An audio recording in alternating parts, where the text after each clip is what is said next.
আসসালামু আলাইকুম। প্রিয় দর্শক, অন্য মঞ্চের আলাপ চাইতে আপনাদের সকলকে আমন্ত্রণ জানাচ্ছি।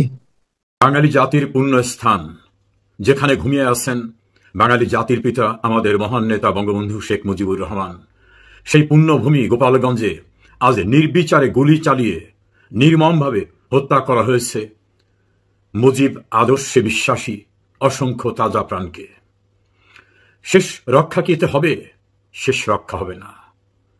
ডক্টর মোহাম্মদ ইউনূস, সুদের ব্যবসা, আপনার বিদেশি প্রভুরা কেউ এসে আপনাকে রক্ষা করতে পারবে না।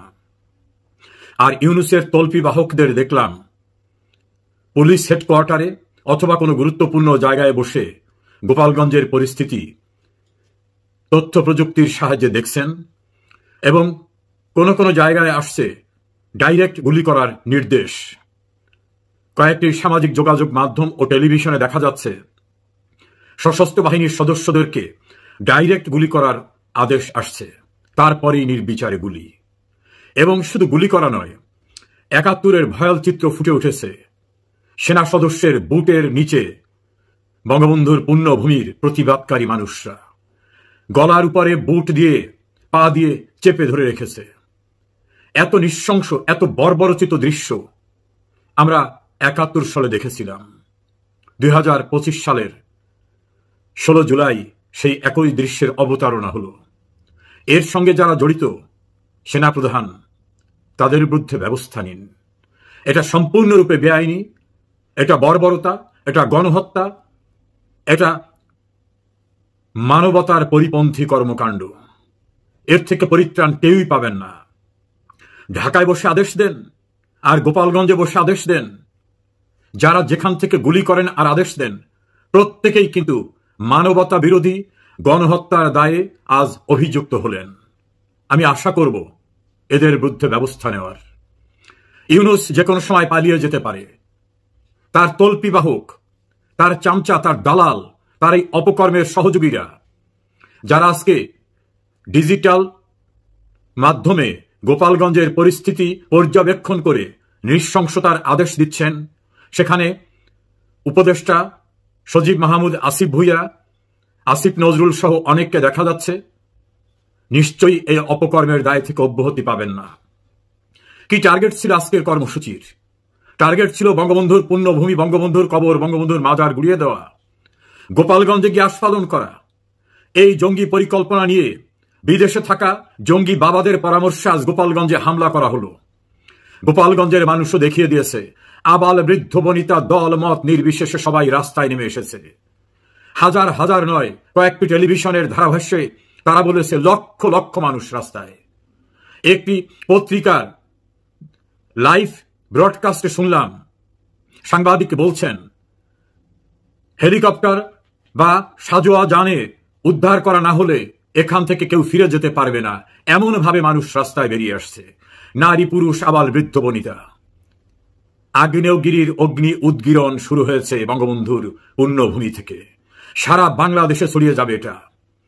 যারা আজকে পরিত্রাণ পাবার জন্য সেনাবাহিনীর জানের ভিতরে দৌড়ে আত্মরক্ষা করছেন, এই সারা বাংলাদেশটি একটা আগ্নেয়গিরির অগ্নি উদ্গীরণে পরিণত হয়ে যাচ্ছে। কোথায় পালাবেন? দাম্ভিকতা, আপনাদের পাকিস্তানি বাবারা, আপনারা যাদের জারজ সত্তার পরিচয় দেন, যারা স্লোগান দিয়ে বলেন এ বাংলা গোলাম আজমের বাংলা, যারা জিন্নার জন্মবার্ষিকী পালন করেন, যারা ক্লিন্টন ফাউন্ডেশনে টাকা দিয়ে বিদেশের সাহায্য নিয়ে তাদের জারজ সন্তানদের সহায়তায় বাংলাদেশটাকে একটা আফগানিস্তান, একটা জঙ্গিস্তান, একটা নতুন করে পাকিস্তানে পরিণত করতে চান, পরিত্রাণ হবে না। ৭১-এ আপনাদের বাবারা চেষ্টা করেও পরিত্রাণ পায়নি। আপনারা তো তাদের উত্তরসূরি। গোপালগঞ্জে আজ এক জারক সন্তান, জারজ এ কারণেই বলছি, স্লোগানে বলছে মুজিববাদ মুর্দাবাদ। তোর বাবার কাছে জিজ্ঞেস করবি, মুজিববাদ মানে ছিল পরাধীনতার শৃঙ্খল ভেঙে স্বাধীন বাংলাদেশ সৃষ্টি করা। মুজিবের মতবাদ ছিল শোষকদের তাড়িয়ে স্বাধীন সার্বভৌম রাষ্ট্র কায়েম করা।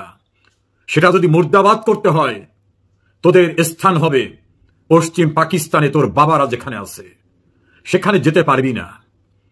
৭১ সনে বিহার থেকে তাড়িয়ে দেওয়া একটি মহল কিন্তু বাংলাদেশে পশ্চিম পাকিস্তানিদের পক্ষ নিয়েছিল, পরিত্রাণ হয়নি।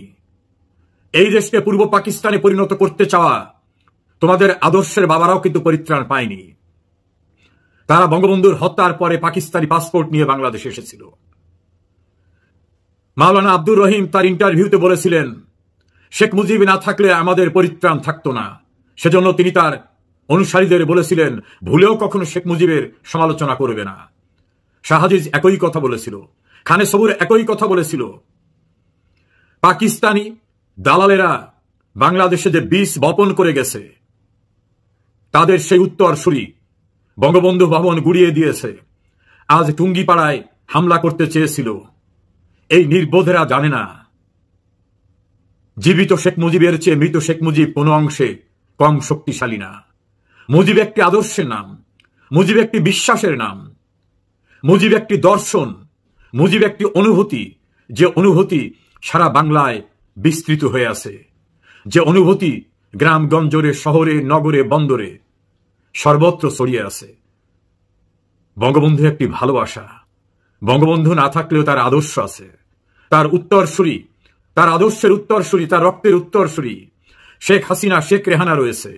তার আদর্শের সন্তানেরা, কোটি কোটি বাঙালিরা বেঁচে আছে।